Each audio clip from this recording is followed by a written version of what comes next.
Jadi kalau ada seorang ibu suka ngomong sama saya, Bu Aisyah gimana saya mendidik anak? Bapaknya itu loh. Kenapa bapaknya?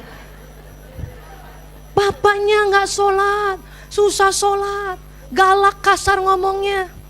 Saya bilang nggak apa-apa Bu. Lu nggak apa-apa? Lah siapa suruh ibu cari begituan? Kan ibu yang cari. Tapi nggak usah takut-takut banget. Kenapa? Karena anak itu ngikut ke ibu. Semangatnya ya. Kata orang kalau ibunya pinter, anaknya pinter. Bukan masalah pinternya, semangat.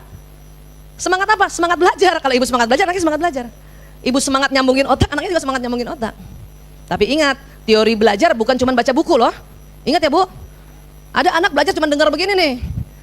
Dia telepon temennya, coba lo jawab pertanyaan-pertanyaan buku. Nah, dia dengar, itu dia udah belajar Bu. Kenapa? Gaya belajar dia auditori. Jangan suruh, kau belum belajar ya? Telepon melulu, selesai. Padahal waktu dia nelpon itu proses belajar. Kenapa? Dia auditori. Ada anak gaya belajarnya gerak, kinestetik, main basket. Ibu nggak tahu waktu dia main basket, dia lagi ngafalin. Ibu marah, main basket terus. Simpan, selesai. Nggak jadi belajar. Paham ya Bu ya? Nah, mitokondria itu juga yang mengeluarkan sinyal. Maka sinyal ibu sama dengan sinyal anak. Kalau ibarat radio, kalau ibu FM, itu anak juga FM. Ya, kalau anak sambung gimana Bu Aisyah? Kita FM, dia AM. Nah ibunya bukan kita.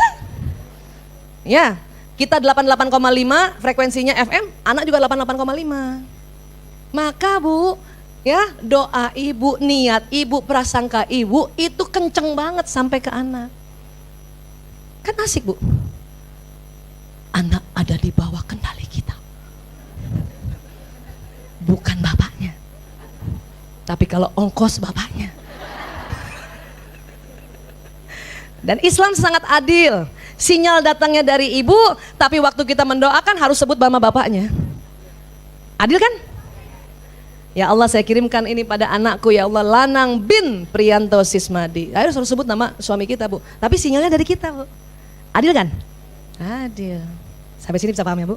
Luar biasa prasangka kita akan membuat ya apa yang kita prasangkakan itu jadi. Masya Allah. Kata Allah dalam hadis qudsi, aku mengikuti prasangka hambaku. Kenapa? Ada ini di tubuh kita Bu.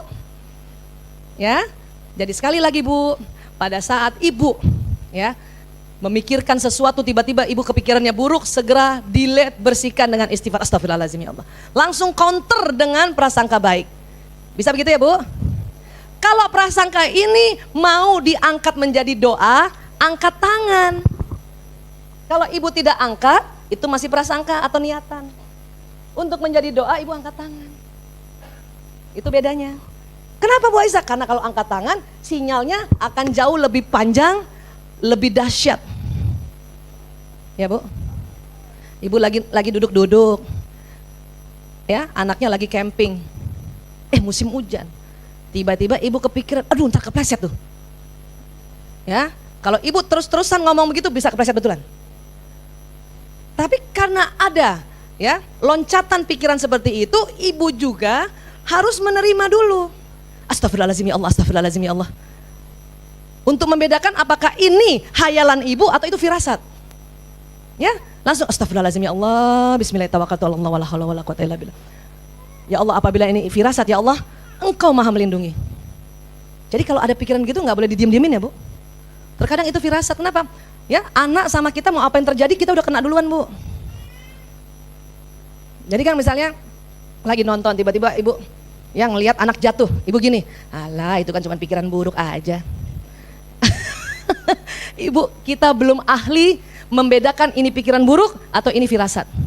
Langsung istighfar, astagfirullahaladzim ya Allah, na'udzubillah min zalik. Itu udah keren. Ya Bu, itu sikap kita, harus sigap seperti itu. Ya, lagi begini tiba-tiba, ya kita kebayang, anak naik motor jatuh, astagfirullahaladzim, na'udzubillah min zalik ya Allah, na'udzubillah min zalik ya Allah, astagfirullahaladzim ya Allah, astagfirullahaladzim. Sampai sini bisa paham ya Bu? Itu tugas kita sebagai ibu. Nggak usah tugas kita sibuk nanyain siapa kamu telepon, mana WA-mu, mana nggak usah Bu. Setiap 2 jam kita telepon, lagi ngapain? Nggak usah. Bukan itu tugas kita. Kenapa? Anak-anak sudah tidak mau dikontrol, tetapi marilah kita dampingi anak kita dan suami kita dengan badan bioplasmi kita, bukan dengan badan seluler saja. Pada saat dia tidak berada sama kita, dampingi dengan badan bioplasmi kita. Selalu ada kita di dalam diri anak kita, Bu. Kenapa? Sinyalnya sama. Jadi kalau ibu kesel, hati-hati. Anak bisa 3 kali kesel. Kok bisa begitu, Bu Aisyah? Tubuh ibu di dalam anak itu 75%. Tubuh ayah di dalam anak itu 25% saja.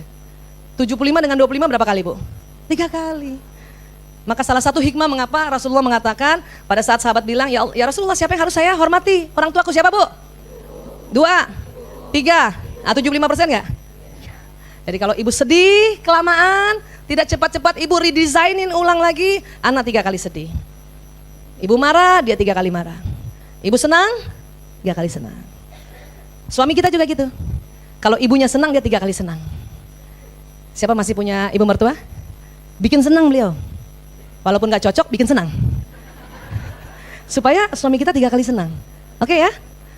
Bu Aisyah udah terlanjur, ya sudah, doain Bu.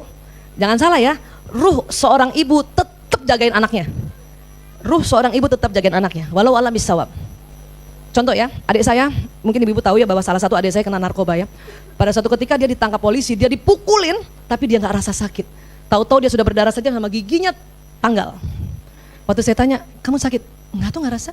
Kenapa? Saya lihat ibu datang, dia peluk saya. Jadi yang dipukul itu bukan saya itu, sudah ada ibu di situ. Wah, saya langsung, ya Allah, saya kirimkan doa buat ibu saya, ya Allah, ya Allah. Kita Bu, seorang ibu saja, seorang kita sudah meninggal saja, ya, kita masih jaga anak kita. Bahkan kadang masih jaga suami kita. Makanya kadang suami kita kalau dia nikah lagi, kita datang waktu ijab kabulnya. Kita jaga. Kita udah meninggal aja masih kepo. Siapa gantiin gue ya?